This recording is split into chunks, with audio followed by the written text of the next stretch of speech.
You see this, and given what we now understand happened after that game one, his shots from outside 10 feet, he was shooting incredibly efficiently and incredibly well throughout the playoffs. But then after the frustration boiled over and evidently he smacked a blackboard or something, hurt his hand, shooting outside 10 feet and dropped it drastically.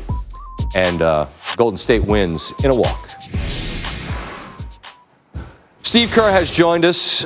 Steve, I really appreciate you coming in. We can talk about the Steve Kerr era if you'd like. It's been a good one. I have had the chance to talk to Nick Saban through the years, and I think there are similarities with you and him. At Alabama, they're supposed to win, right? And then they do, and all they've managed to do is meet expectation. And so that's what you all have done. And can you explain to me throughout the process how you sort of extract the little wins and the joys along the way to this great ultimate joy?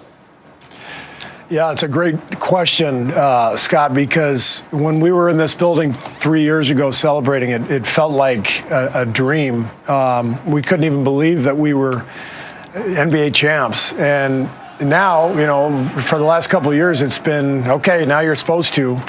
And there's a major burden that comes along with that, the expectations and just the feeling of, man, are we going to be able to do this again? Especially just the wear and tear of the 4-year grind. So we just try to enjoy each day. We got a great group of guys. I think Steph Curry sets a tone for us just with his joy and his happiness every day. He sets a really good mood in our team's locker room and the environment.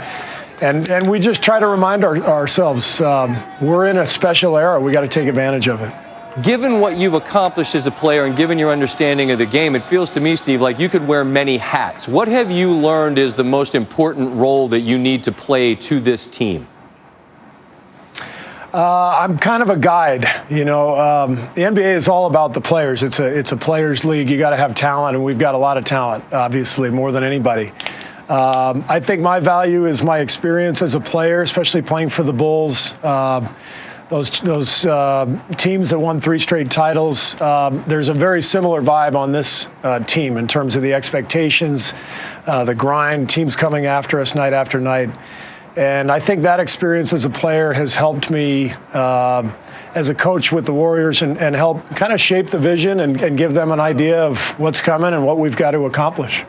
You know how this works. People love you until they hate you. And when then you win too much, then there's all this chatter and all this noise. And over the 4 years, you guys have had to learn how to tune it out. And how do you best explain, Steve, how you do that? How you ultimately figure out what's worth hanging on to and ultimately what's you just flush? Yeah, it's difficult, and I think our players deal with that a lot more than I do.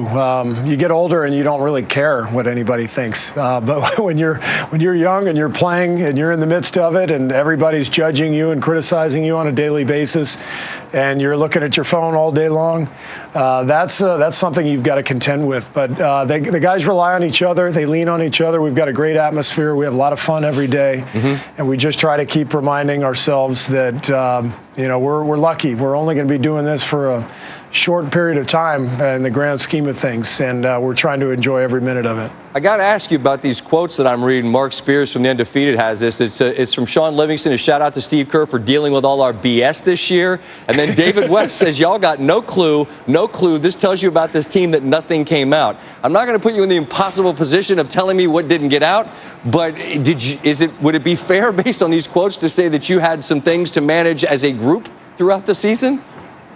No doubt. It was the hardest year of my short coaching career, 4 years, but this was the most difficult one for sure. We had typical team stuff that every team has, but I think it was more than that. It was just the grind of trying to do it again. This, but only a handful of teams have made the finals 4 years in a row in the history of the league. And so there's a lot of internal stuff that happens that, as a coach, you've got to try to navigate and move forward and keep the train running. And I guess that's why you told me that your most important role is guide, and you have shepherded them once again to the mountaintop, Steve. I appreciate your time, and I salute you. You inspire me the way you handle yourself, man, and the things you say always hit my ears the right way. So I encourage you to keep being who you are, because you're a light in this world of sports that we look at, man, and admire. So continued success to you. Thanks, Scott. You too. Appreciate it. All right. I appreciate that. That's Steve Kerr, the head coach of the Golden State Warriors. And there's a look at that's Oracle. Sure. Why not? It's like the Caps did last night. We don't have to have the game in the building to celebrate.